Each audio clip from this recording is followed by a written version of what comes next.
Ma'asyiral muslimin, sidang Jumat Masjid As-Sabirin yang dirahmati oleh Allah. Dalam kesempatan yang mulia, di tempat yang mulia, dan insya Allah bersama dengan orang-orang yang dimuliakan oleh Allah ini, saya berwasiat kepada pribadi kami dan juga kepada jamaah sekalian untuk senantiasa meningkatkan ketakwaan kita kepada Allah Subhanahu wa taala.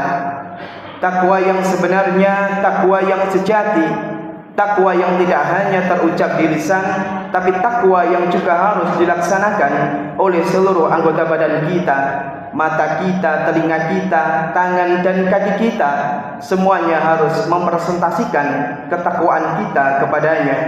Takwa yang sebenarnya pula berarti bahwa ketakwaan yang harus dilaksanakan dimanapun dan kapanpun kita berada.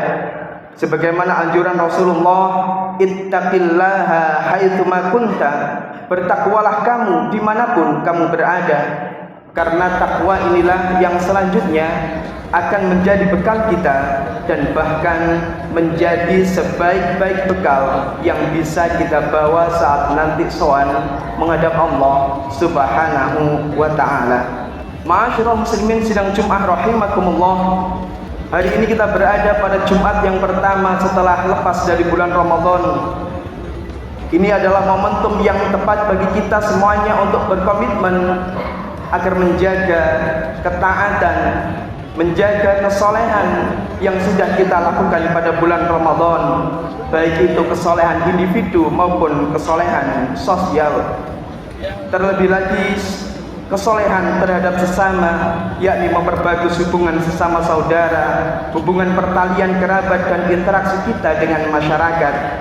Kita tahu bahwa dalam ajaran Islam telah diatur bahwa menjalin hubungan hablum minan nas atau menjaga hubungan sesama manusia sama pentingnya dengan hablum minallah, yakni menjaga hubungan baik dengan Allah. Kita sebagai manusia pasti tidak luput dari kesalahan dan dosa, baik itu kepada keluarga, saudara, tetangga, maupun teman dan kerabat. Untuk itu mari kita perbaiki dengan salah satu caranya adalah saling memaafkan.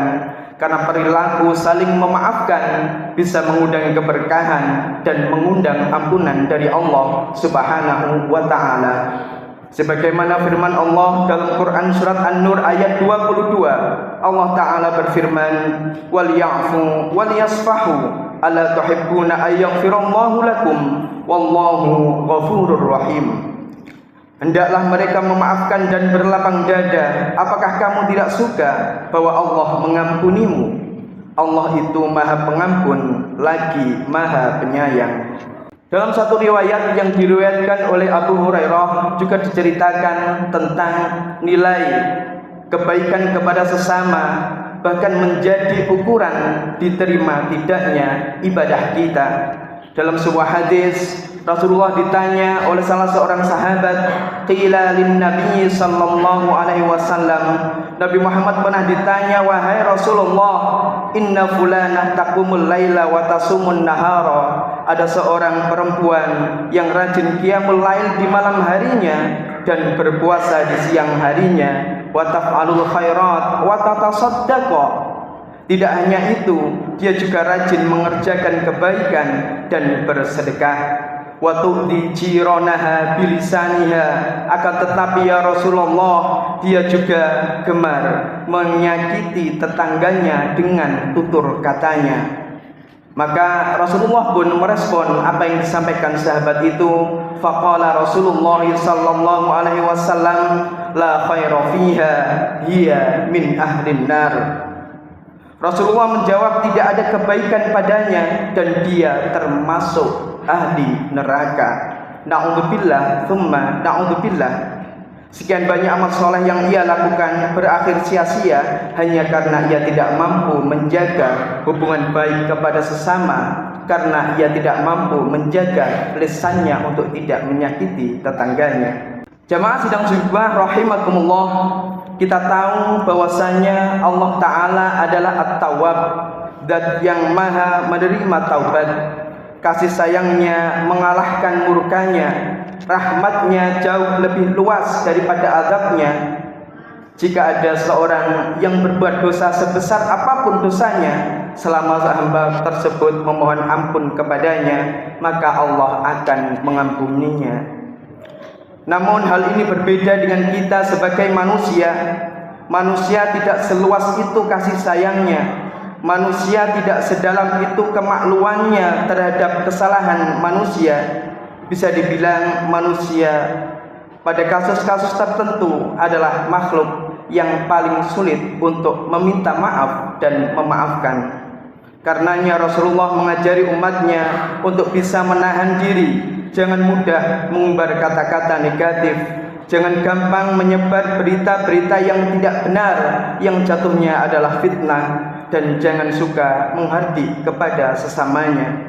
Karena Rasulullah tahu ruang maaf manusia itu sangat terbatas, tidak seluas dan sedalam Tuhannya.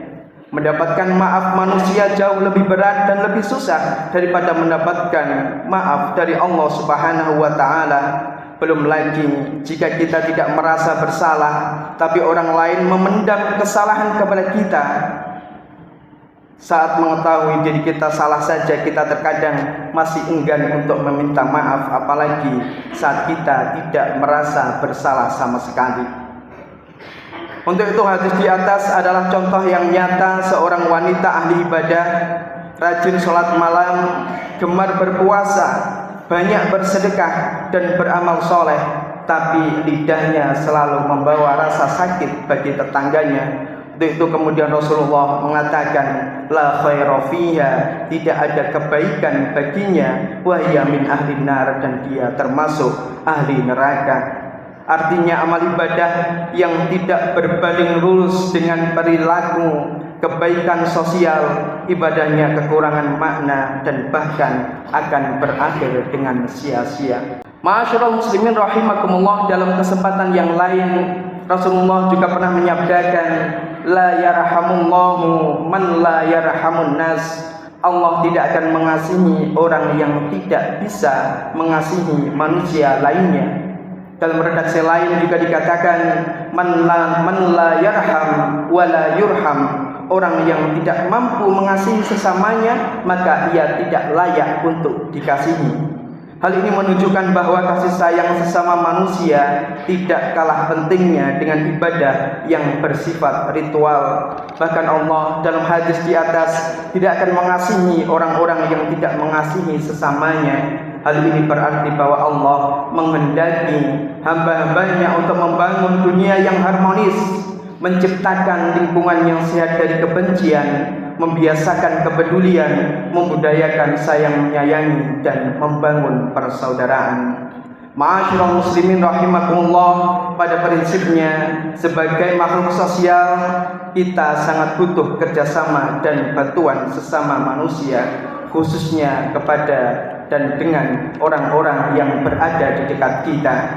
Hidup bermasyarakat adalah mutiara terpendam, sebagaimana sabda Rasulullah, an-nasu ma'adinun, manusia itu saling terikat sesamanya. Oleh sebab itu janganlah kita sia-siakan hubungan di antara kita. Jangan diperpanjang masalah di antara orang-orang di sekitar kita. Sekarang kita mungkin merasa tidak membutuhkan orang lain, tapi suatu saat atau kapanpun itu kita akan memerlukan bantuannya.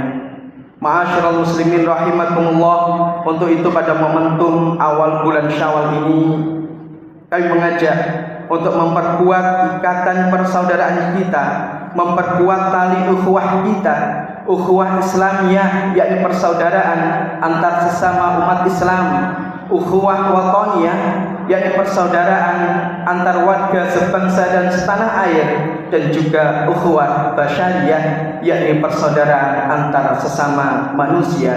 Apalagi penyelenggaraan pemilu dan pilpres belum menunjukkan kata usai. Jangan sampai karena kepentingan politik, kepentingan sementara, kepentingan duniawi, kemudian kita mengorbankan persaudaraan yang karena Allah Subhanahu wa Ta'ala, karena persaudaraan yang didasarkan atas agama, yang didasarkan atas Allah Subhanahu wa Ta'ala, maka persaudaraan itu akan abadi. Tidak hanya bersaudara di dunia, tapi insya Allah akan kekal persaudaraan itu sampai di surga. A'udzu billahi minasyaitonir rajim. wal 'asri innal insana lafi khusrin illa alladziina aamanu wa 'amilus shaalihati wa tawassaw bil haqq wa tawassaw bis sabr. Barakallahu wa lakum fil Qur'anil 'azim wa nafa'ana wa iyyakum bima fihi minal ayati wa dzikril hakim wa taqabbalahu minna wa minkum tilawatahu innahu huwas samii'ul 'aliim.